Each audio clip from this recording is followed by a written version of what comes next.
from the Lakeside Newsroom of the Henrico Citizen, your hometown news source since 2001. This is the Henrico News Minute with publisher Tom Lapis. A change in plans for Henrico students who want to go back to school in person, but why some teachers are not happy about it.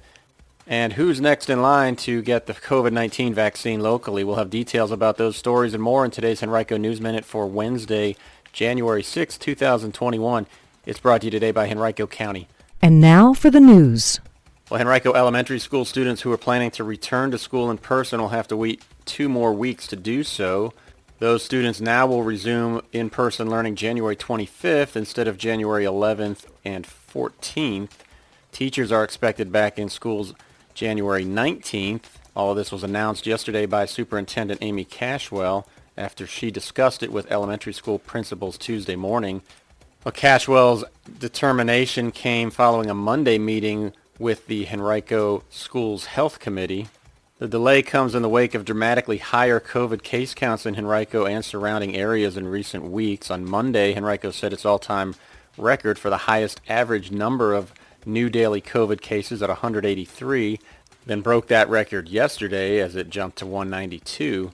It's the second time Cashwell has delayed a return to in-person learning. The first occurred November 16th when she moved the planned November 30th and December 7th return dates for elementary students to January 11th and 14th. The new change does not impact middle school and high school students who opted to come back. They'll still return February 1st for 6th and 9th graders and February 4th for all others. A little more than a third of all public school students in the county had indicated that they will return in person, according to a survey taken by the school system earlier in the fall.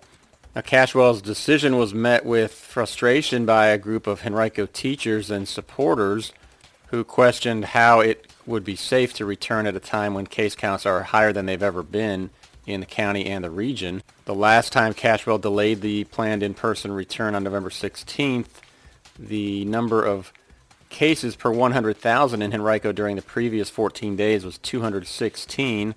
As of yesterday, that number was 686, more than triple.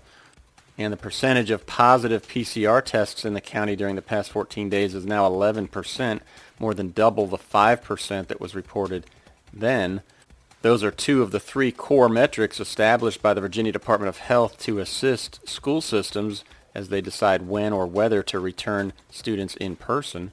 The third and final core metric is a collection of 5 mitigation techniques that each school system must evaluate internally, and Cashwell, in an email to staff members yesterday, suggested that she has confidence in the school system's risk mitigation strategies that are currently in place.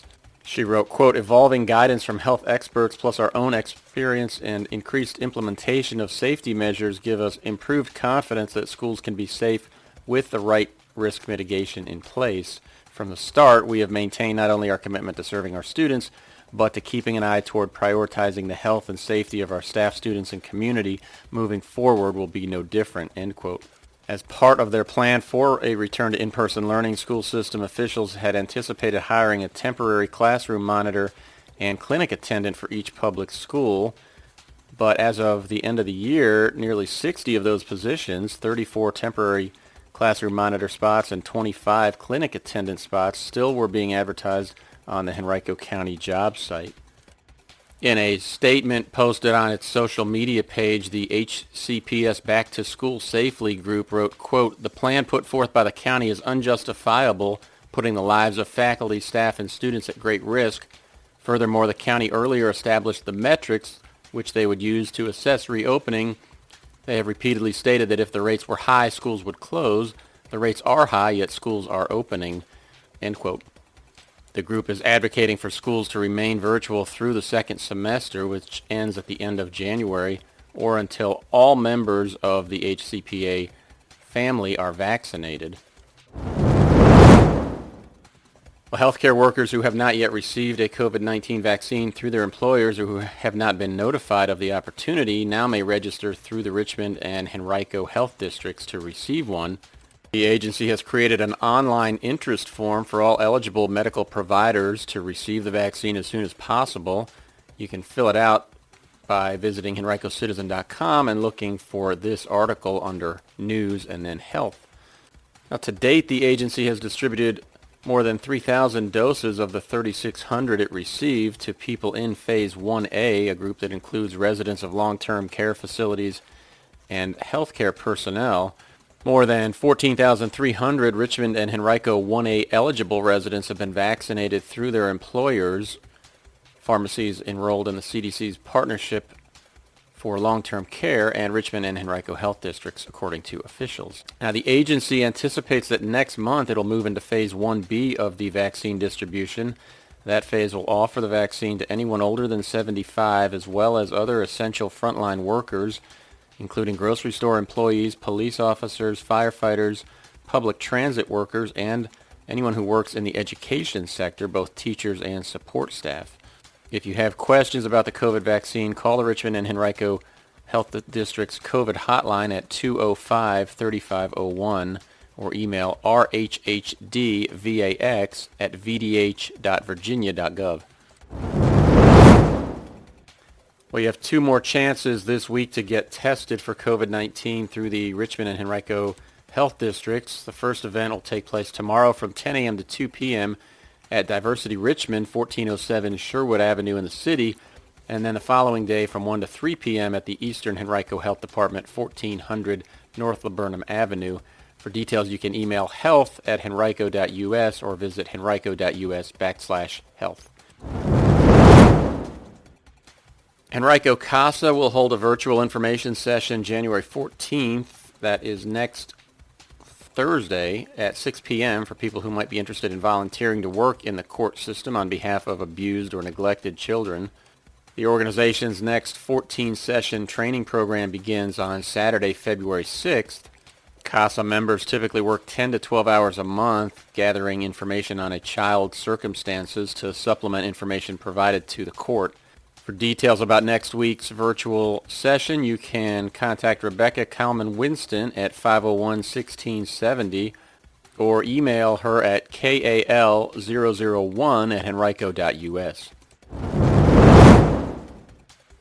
Well, it seems like common sense to know that you're not allowed to bring a gun, whether it's loaded or not, onto an airplane with you, but 22 times last year someone tried to do just that at Richmond International Airport. The final time that it happened was the last day of the year, December 31st. A Midlothian man had a 9mm handgun that was loaded with 4 bullets. He tried to get it through security, but it was caught by an x-ray machine there. Police responded and arrested the man.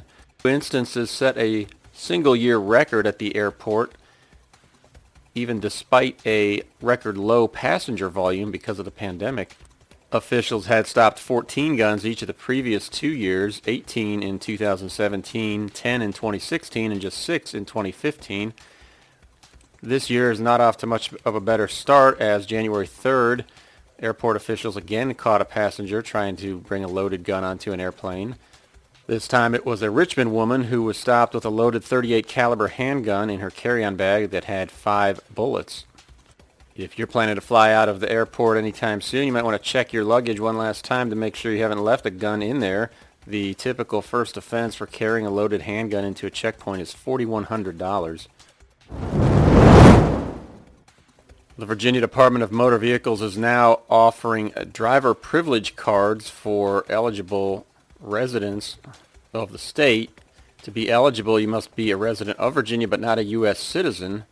And you must not have a driving privilege that's currently suspended or revoked in Virginia or any other state, among other requirements.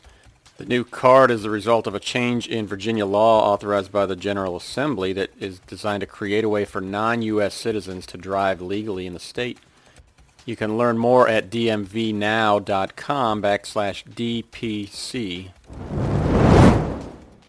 Today's Henrico News Minute is brought to you in part by Henrico County. How did Henrico County respond to the challenges of 2020? By taking bold steps to strengthen its connections with residents, businesses, and other stakeholders. That's one of the many takeaways from County Manager John Vitolkis' State of the County address. This year's presentation is all virtual due to COVID-19. To check it out, go to henrico.us and click the link at the top of the page. Connect with your county at henrico.us.